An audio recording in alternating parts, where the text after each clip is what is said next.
The next creation myth, sorry, my phone just texted me right when I started this video.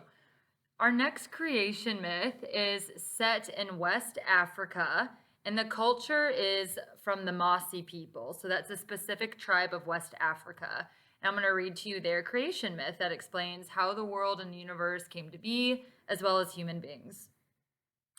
In the beginning, there was no earth, no day or night, not even time itself. All that existed was the kingdom of everlasting truth, which was ruled by the Naba Zidwinde. The Naba Zidwinde made the earth, and then they made the day and the night. To make the day a time to be busy, they made the sun, and to make the night a time of rest, they made the moon. In doing so, they made time itself. At first, the earth was covered with fire, but the Naba Zidwinde blew on the earth to cool the fire. They ordered the fire to live inside the earth so that the surface would be safe for the humans they were going to make. Only very resentfully did the fire go into the earth. First, the Naba Zidwinde made a chameleon to see if the earth's outer crust would hold up. When the crust held up, the Naba Zidwinde made snakes to crawl on the earth to see if it was cool enough to live on. When the snakes did not complain about their bellies, the Naba Zidwinde made the large animals, the elephant, the rhinoceros, and the buffalo. The crust was strong enough to hold up even them, and so the crust was solid and cool. Finally, the Naba Zidwinde were ready to create humans. They made them very black, because black is a strong color, and to make them different from the sun, which is red, and the moon, which is white. The Naba Zidwinde used their breath to blow a soul into the humans that they had made. The smile of the Naba Zidwinde at their human creations became the sky, and they hung the sky so low that humans could reach it and eat it for food. They made the stars out beyond the sky, and they made many other wonderful things for their humans. The humans nonetheless became arrogant and suspicious, and the humans began to claim that the Naba Zidwinde had hidden something valuable from them under the mountains. The humans dug under the mountains, but they only found a leper living there, and they let the leper go free from his subterranean prison. If you don't know what a leper is, that's a really bad disease, a really terrible skin disease that's super contagious. And back in the day, they used to put lepers on islands to get them away from normal society. So this was like a diseased person that they let go.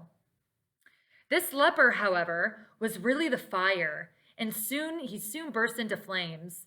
Still angry at the Naba Zidwinde and jealous of the humans, the fire was evil, and it burned the sky. The sky withdrew in pain and withdrew all the way beyond the stars, back to the kingdom of everlasting truth. No longer could the humans get their food from the sky. Their arrogance had ended that. The Naba Zidwinde nonetheless made clouds and rivers and streams to keep the earth wet, and they made plants for humans to have food and trees that produce fruit for them.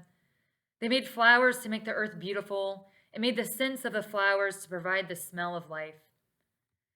The humans, however, multiplied and became more and more arrogant. To wash away the arrogance, the Naba Zidwinde made a big blue lake in which the humans should bathe. The humans were too busy to come to the lake, however, and that gave the evil fire time to throw hatred and envy in the lake. When only the Naba Zidwinde sent the sun to dry up the lake did the humans finally go there to bathe. The first group that went in bathed in the waters of hatred and division, and they came out white from head to toe. The second group that went in came out yellow from head to toe. The same happened to the third group that went in, except that they came out copper red. By the time the last group went in, only a little water was left from the sun's efforts to dry up the lake, and the last group could only wash their hands and feet. They came out with soles and palms of white, yellow, or red, but the rest of their bodies were still black.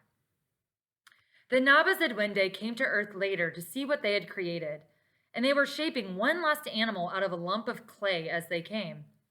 The plants and animals celebrated the coming of the Naba Zidwinde, but the human races were too busy dividing up the land and enslaving each other to notice.